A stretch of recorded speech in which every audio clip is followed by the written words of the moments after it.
ეს დღის წესრიგის ნაწილია. მიზანია ებრაელების უფლების დელეგიტიმაცია, რომ იყვნენ ამ მიწაზე. და რა თქმა უნდა, იესოს ებრაული ფესვები.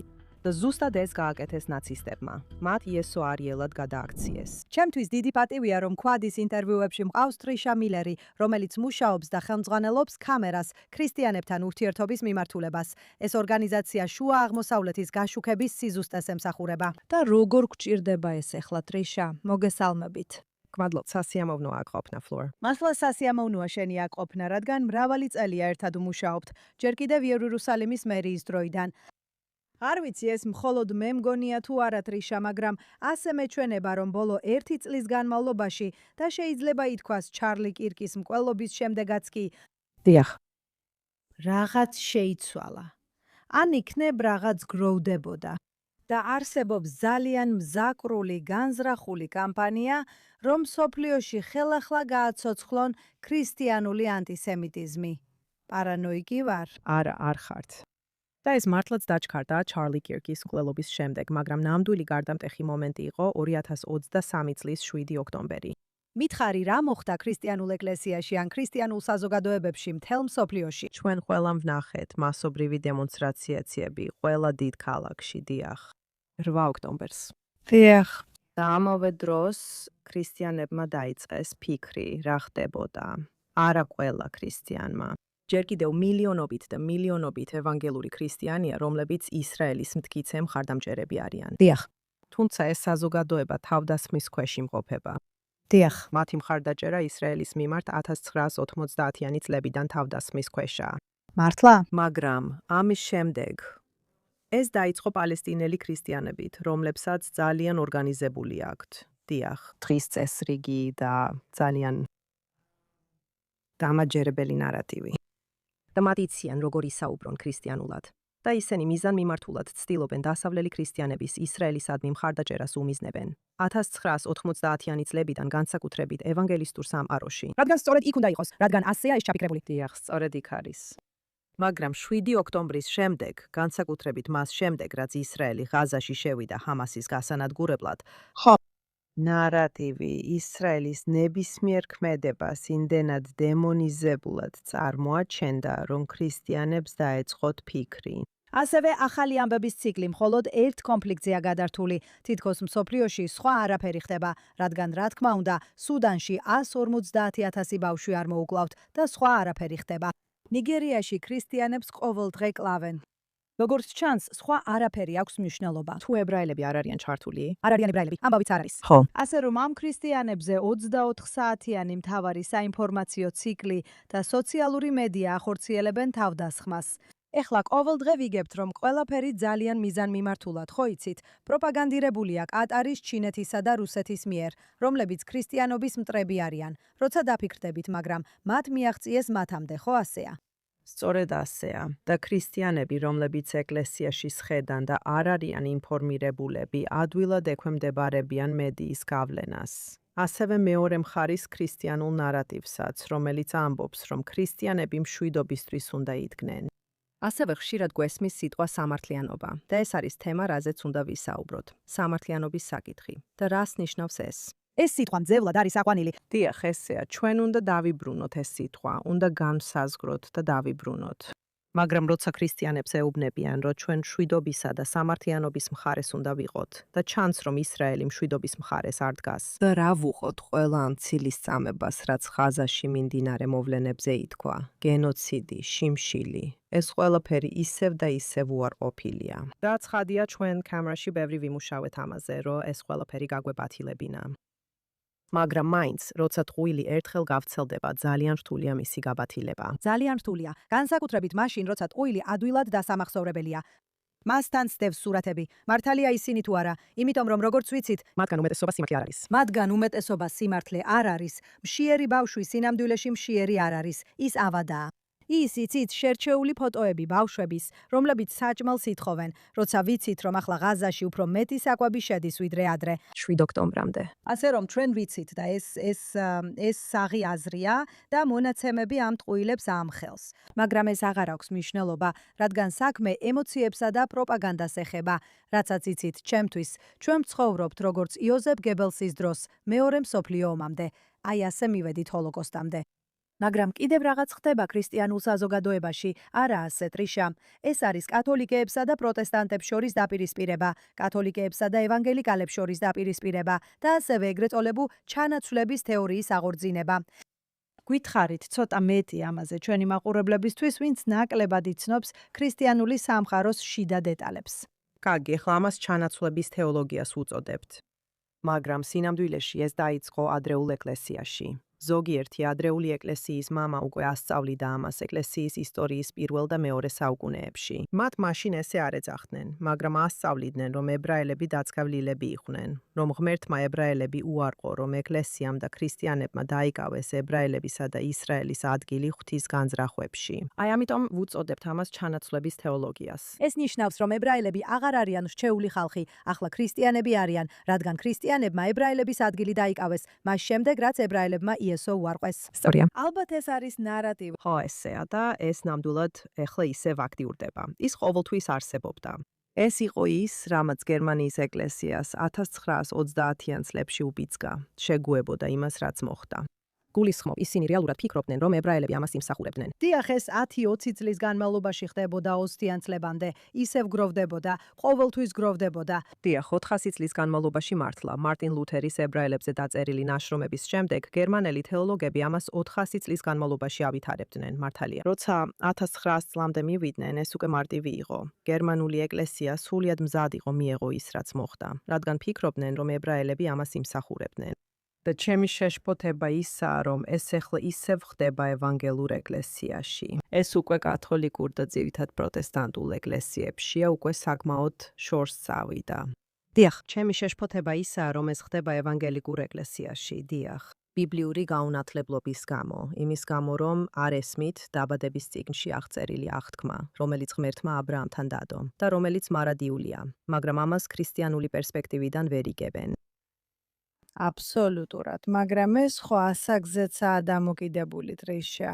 განა ისინი მთავარ პრობლემას უსვამენ მიზანში ევანგელიკურ საზოგადოებაში, რომ შემდეგი თაობა ტვინის გამორეცხვის პროცესშია. დიახ, ესეა.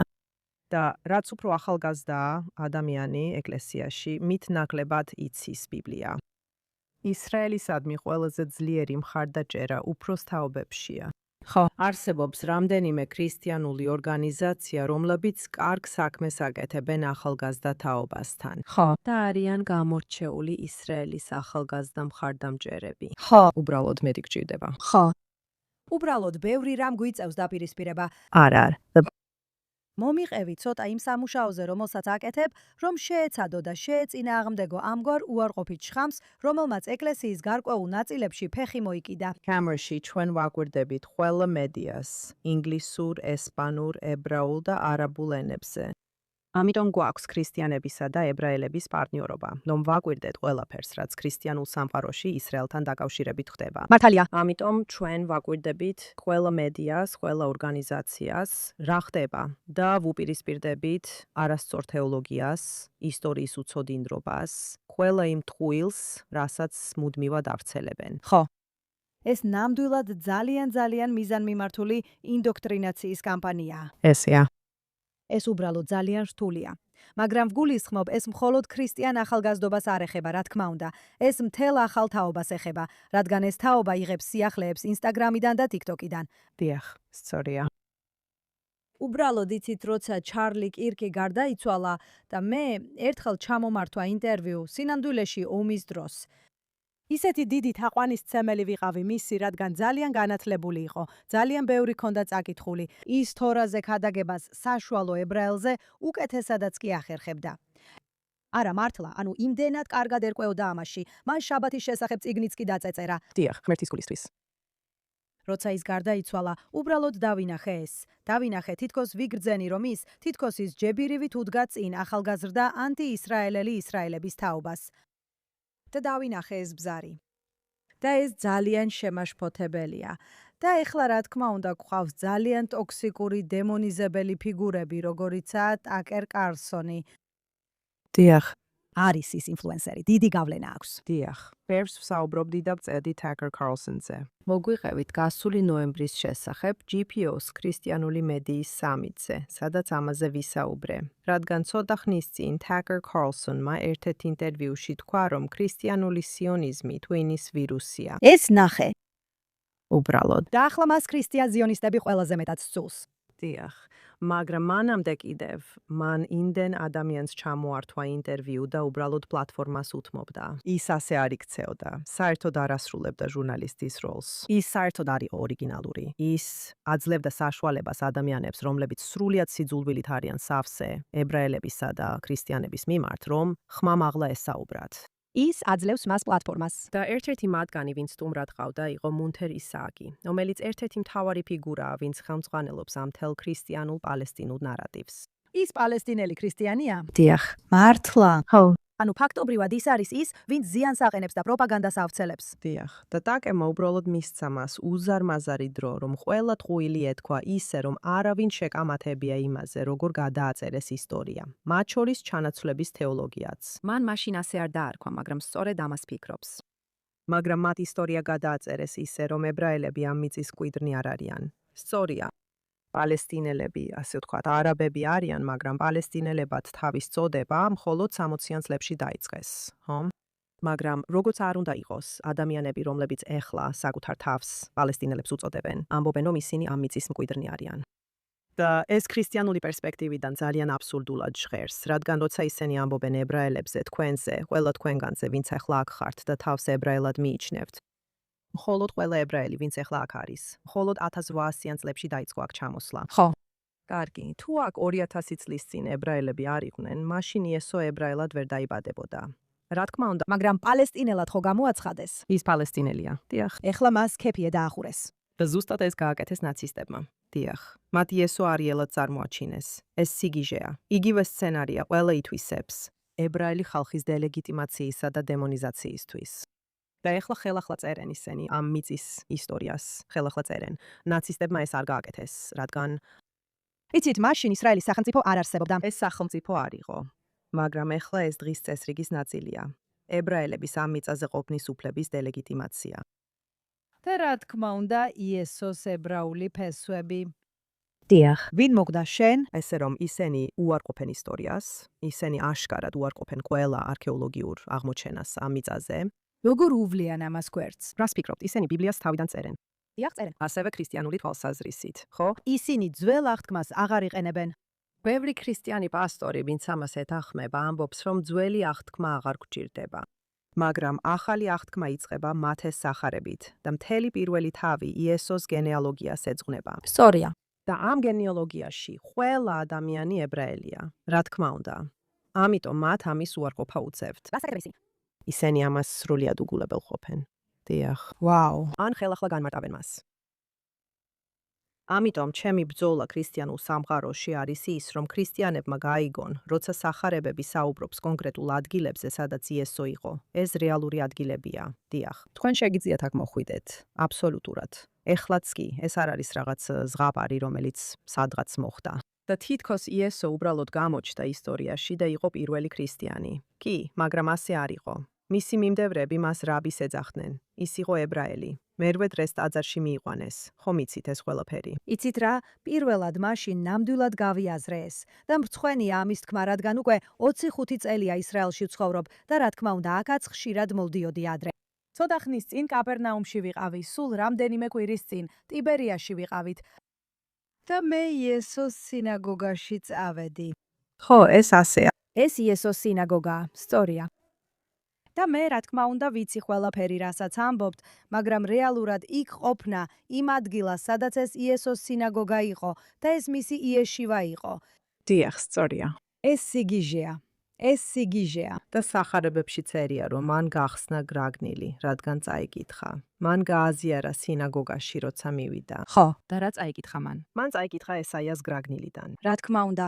აბა კიდევ რას წაიკითხავდა? სწორია, და ამასაც ქრისტიანებს ასევე არ ესმით, რომ მაშინ ახალი აღთქმა არ არსებობდოდა. სანამ ის არ გარდაიცვალა და რამდენიმე ასეული წლის შემდეგაც კი. აბა რას კითხულობდა იესო? რას კითხულობდა მომოციქული პავლე? რას კითხულობდნენ ისინი ყველა? და ვინ იყვნენ ისინი? დიახ, ისინი ყველა ებრაელები იყვნენ. დიახ. და ასევე გავიგე, რომ პავლე სავლე იყო. დიახ.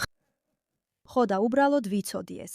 და მერე მაგდალაშიც წავედი. ხო. რაც სრულიად სხვა ადრეული ქრისტიანული ადგილია. ანუ უბრალოდ ეს ძალიან სამწუხაროა. არა ასეთ რიშა, რომ ესეთ სიტუაციაში ვართ, იმიტომ რომ იცი ყოველთვის იცი, როცა იერუსალიმის ვიცემერი ვიყავი, იცი ქრისტიანული კავშირი იერუსალიმთან ჩემთვის ძალიან მნიშვნელოვანი იყო, რომ ხალხს ქონოდა ინფორმაცია ებრაელებზეც და ასევე რომ იერუსალიმი ყოფილიყო თბილი ადგილი ქრისტიანებისთვის მოსასვლელად. და ის დამახინჯება, რაც დღეს ხდება საბოლოო ჯამში ადამიანების მიერ, რომლებსაც აი ეს არის მთელი ამ ყველაფრის ირონია. იგივე ადამიანები, რომლებიც თავს მოგაჭრიან იმის გამო, რომ ქრისტიანი ან ებრაელი ხარ, სწორედ ისინი არიან, ვისაც ეს ქრისტიანები ცდილობენ დააჯერონ მსოფლიოს, რომ კარგები არიან. სწორია. და იმ წლებში, როცა იმ პოზიციაზე იყავი, მონაცემებით მეხმარებოდი, რადგან მე ვუპირისპირდებოდი იმ დროს არსებულ თავდასხმებსა და ბრალდებებს. თითქოს ებრაელები ქრისტიანებს ესხმიან თავს ისრაელში, განსაკუთრებით ძველ ქალაქში. და შენ მონაცემებით მეხმარებოდი, რომ ეჩვენებინა, როგორ უნკლავდებოდნენ ამ საკითხს. ეს მოხდა, იგივე რამ დღემდე გრძელდება. ტაბიაში ეკლესია, მთელი ეს ბრალდება, თითქოს ეკლესია ებრაელებმა დაწვეს. პირველ რიგში ეკლესია არ დაწვიათ. ხო, და ეს ებრაელებს არ გაუკეთებიათ. არა. ესე რომ იგივე ტყუილები ისევ გრძელდება. ტყუილებია და ყოველთვის არიან ხულიგნები აქ და იქ, ვისთანაც მოგვიწევს გამკლავება და ხო, ქალაქშიც ყოველთვის უნკლავდებოდით მათ. მაგრამ ყველაფერი გადაჭარბებულია, ისევ როგორც შენ ამბობ, ებრაელის დემონიზაციისთვის. და რაც ასია, იცი რა მწყინს მე გავიზარდე კათოლიკურ ქვეყანაში, გიბრალტარში, რომელიც ბრიტანეთის ტერიტორიაა. იყო კათოლიკური. და იცი, ჩემი ოჯახი ესპანეთიდან გააძევეს კათოლიკე მეფეებმა. ხო. და ჩვენ ასობით წელი, სულ მცირე, ბოლო 100 წელი ვცდილობდით ქრისტიანებსა და ებრაელებს შორის ურთიერთობის აღდგენას და ვფიქრობ, რომ ამაში შედარებით წარმატებულები ვიყავით. დიახ. და ახლა კი გაჩნდა ეს სიძულვილის მოძრაობა, რომელიც ცდილობს დაანგრიოს ის ყველაფერი, რაც ურთიერთობის აღდგენისთვის გაკეთდა. ხო. და საბოლოო ჯამში ეს პოლიტიკურია. არ ვიცი, შეიძლება თეოლოგიური იყოს, თუ ორივეა. ორივეა. მაგრამ ისევ, დაკერზე რომ დავბრუნდეთ, მან ამაში დიდი როლი ითამაშა. ხო. ის მისი ნათქვამი ძალიან დამყოფი იყო. ის ქრისტიანებს ერთმანეთისგან ყოფს, მათ შორის ისრაელის მხარდამჭერ ქრისტიანებსაც. დიახ. ისრაელის ქრისტიანი მხარდამჭერებისგანაც კი ზოგიერთ აპირისპირებს. ტერი მოიცა, მაგრამ ის ასევე ყოფს ქრისტიანებსა და ებრაელებს. და ეს ჩემთვის ძალიან მტკივნეულია, რადგან ჩემი საქმიანობის დიდი ნაწილი კამერაში სწორედ ებრაელებსა და ქრისტიანებს შორის ერთობის გაძლიერებას ეხება. და ეს უკვე 30-40 წელია ხდება. მთელი ეს საშინელი 2000 წლიანი ისტორია შებრუნებას იწყებს. დიახ. მაგრამ ბევრი რამ, რაც დაკერმა თქვა, ისევ საპირისპირო მიმართულებით უბიძგებს მოვლენებს. იწვევს ებრაელებში განსაკუთრებით კი ქრისტიანების მიმართ ეჭვის გაჩენას. ხო. კიდევ ერთხელ, ერთ-ერთი ბრძოლა, რომელსაც ვაწარმოებთ, არის ებრაელების კითხვა. რატომ უჭერენ ქრისტიანები მათ რეალურად მხარს? ხო. იცი და რომ დავეხმაროთ მათ, გაიგონ რატო. მაგრამ მეორე საკითხია, რომ ქრისტიანები ებრაელების წინააღმდეგ განაწყოს, როცა მათ დემონიზებას ახდენს. დიახ. ზუსტად ამას აკეთებენ ისინი. და ფიქრობთ, რომ ის ამას აკეთებს. როგორ ფიქრობთ, ფულის გამო აკეთებს ამას? ანუ როცა დაფიქრდებით, არ ვიცი. იმიტომ რომ ის 10 წლის წინ ანტისემიტი არ იყო. თუ მაშინ თავისუფალი არ იყო ამის სათქმელად. ან იქნებ უბრალოდ იკავებდა თავს. თუ ახლა ამბობს, იმიტომ რომ აღარავინ ხავს, ვისაც პასუხს აგებს. არ ვიცი, უცნაურია. ის თვითონ ვიცი, ის ისრაელის ფანი იყო. აი ეს არის ყველაზე უცნაური. არ არის ისე რომ, ვინ იცის, მაგრამ არ არის ისე რომ ეს სახში კონდეს ნასწავლი. ხო, არა, ვიცი. ესე რომ არ ვიცი ფულია თუ არა. არ ვიცი, იმიტომ ხო არ არის, რომ ეხლა აღარავის პასუხობს. არ ვიცი რა ხდება მის გულში. მაგრამ როცა ამტკიცებს, რომ აი წავიკითხე ბიბლია და ეს ვიცი, სინამდვილეში არ იცის. ყველაფერი, რასაც ამბობს, აჩვენებს, რომ ბიბლიაზე არაფერი იცის. უბრალოდ იმეორებს მოსაზრებებს. ამტკიცებს, რომ ამას როგორც ქრისტიანი აკეთებს. და ეს ჩემთვის ძალიან შეურაცხყოფელია, რადგან ის არაფერს გამოხატავს როგორც ნამდვილი ქრისტიანი. და შენ როგორ ფიქრობ, ტრიშა, უკვე ყველაზე ცუდი ვნახეთ, ან შენ, იცი მე ყოველთვის ვამბობ, რომ ყველაფერი უფრო უარესდება, სანამ გამოსწორდება. კიდევ უფრო გაუარესდება სიტუაცია?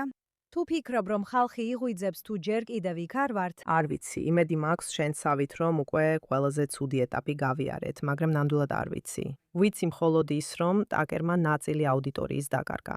ხო. და მან დაკარგა თავისი მხარდამჭერების ნაწილი.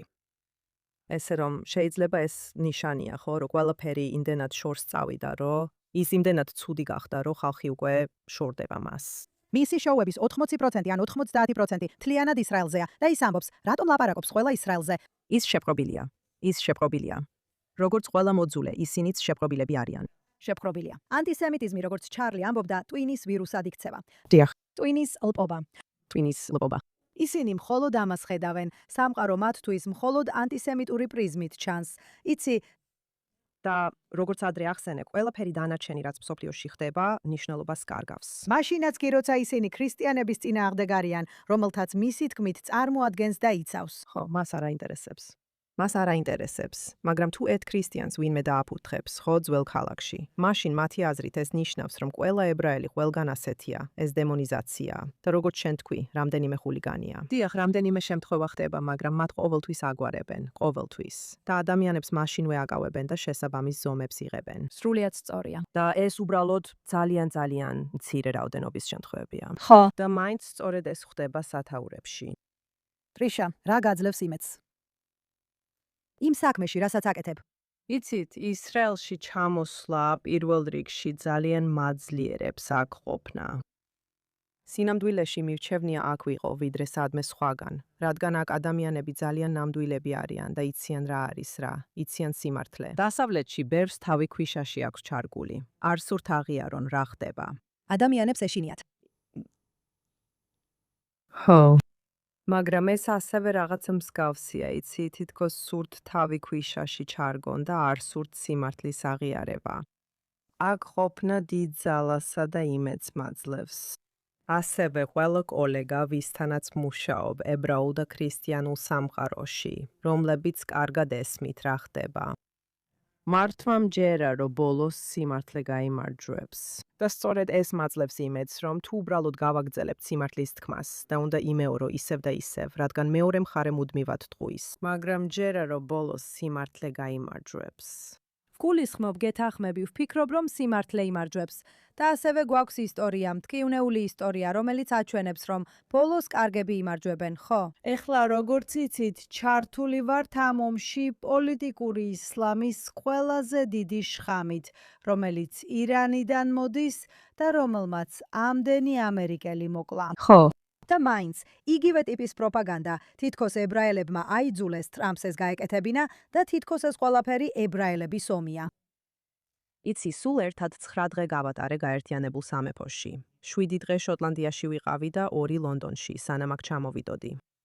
და ბევრი საჯარო გამოსვლა მქონდა, ბევრ ჯგუფს შევხვდი.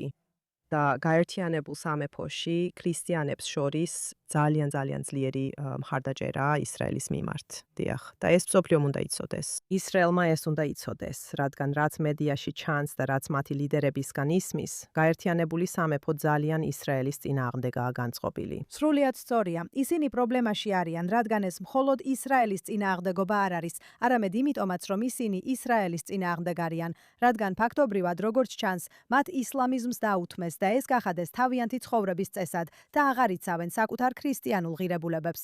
ისინი მართლაც შეშინებულები არიან, როგორც შენ თქვი, მაგრამ ისრაელმა ეს უნდა იცოდეს. იქ ძლიერი ქრისტიანები არიან. რაოდენობით ბევრი არ არიან მართალია, მაგრამ ძალიან ძლიერი ქრისტიანები ნამდვილად არიან იქ. და კიდე უნდა გითხრა, ყველა ტაქსის მძღოლი, ვინც მყავდა შოტლანდიაში თუ დიდ ბრიტანეთში, ტაქსის მძღოლებს ლაპარაკი უყვართ, ხო. და ისინი ყველაფერზე არიან ინფორმირებულებები, რაც ხდება. არც ერთი ტაქსის მძღოლი არ შემხვედრია, რომელიც არ იცნობდა ვინ ვიყავი ან რას ვიჯერებდი. და ყველას უნდოდა მე მცოდნოდა, რომ ისინი დაღლილები არიან თავიანთი მთავრობისგან. ისინი დაღლილები არიან მათი ქვეყნების ისლამური დაპყრობისგან და სურთ წინააღმდეგობა გაუწიონ. მე, ამიტომ ჩვეულებრივი ადამიანი, რიგითი მოქალაქე, იღვიძებს. ეს ნამდვილად ვხედავ და ვიცი რომ ყავს შესანიშნავი ქრისტიანი მეგობრები დიდ ბრიტანეთში, მაგალითად Reverend Hayley Acey, რომელიც დიდ საქმეს აკეთებს. და იცით ასევე კირკები და სხვა მრავალი ადამიანი, ვისთანაც მეგობრული ურთიერთობა მაქვს. ვფიქრობ, ბრიტანელები იწყებენ გაღვიძებას. კითხვა ისაა, ძალიან გვიანია ეს თუ არა? ეს არის ჩემთვის მთავარი კითხვა. ამერიკა, ჩვენ ჯერ იქ არ ვართ ამ მხრივ. ჯერ არა, მაგრამ სამწუხაროდ. მაგრამ ასე ცუდადაც არ არის. ის ძალიან უკანაც არ არის. მაგრამ ასე ცუდადაც არ არის, როგორც დიდი ბრიტანეთში. ასე რომ, ალბათ ამას ვამბობ, რამდენად უნდა გაუარესდეს სიტუაცია, რომ ხალხმა გაიღვიძოს და გააცნობიეროს, ვინ არიან მათი ნამდვილი მტრები. კი, ვფიქრობ, დიდ ბრიტანეთში უკვე ესე ცუდად არის საქმე. ესე რომ თუ ეს იმედის წყაროა, მაშინ, იმიტომ რომ ეს სწორედ იქ მცხოვრები ადამიანებისგან მოვისმინე. მე როგორც წესი გეთანხმები, ისინი იღვიძებენ და ვნახოთ, დროულად გაიღვიძეს თუ არა. ხო. მოდით ვილოცოთ. ტრიშა, შენ საოცარ საქმეს აკეთებ. დიდი მადლობა, რომ ფაქტობრივად საუკეთესო ელჩი ხარ ქრისტიანულ-ებრაული ურთიერთობისთვის. ჩვენ გვჭირდება ისეთი მოკავშირეები, როგორიც შენ ხარ. ყოველთვის ვეუბნები ჩემს ქრისტიან მეგობრებს, როცა სხვადასხვა ადგილას მიწვევენ სიტყვით გამოსასვლელად. 100 წლის წინ ჩვენ მარტოები ვიყავით. სწორია. და დღეს ასე აღარ არის. და ჩვენ ვიცით განსხვავება. შენ მარტო არ ხარ. და ჩვენ ვიცით განსხვავება. სოლიდარობის ვიზიტზე ვიყავით 2024 წლის მაისში. და ეს უბრალოდ ქრისტიანი ლიდერები იყვნენ, რომლებიც აქ ჩამოვიდნენ. რათა ყველას ვისაც შევხვდით ეთქვათ, თქვენ მარტო არ ხართ. ჩვენ გვძნობთ ამ სიყვარულს და ვიცით, რომ საბოლოოდ ეს გაიმარჯვებს. დიახ, სწორია. ასეც იქნება. დიდი მადლობა, ტრიშა. გმადლობთ.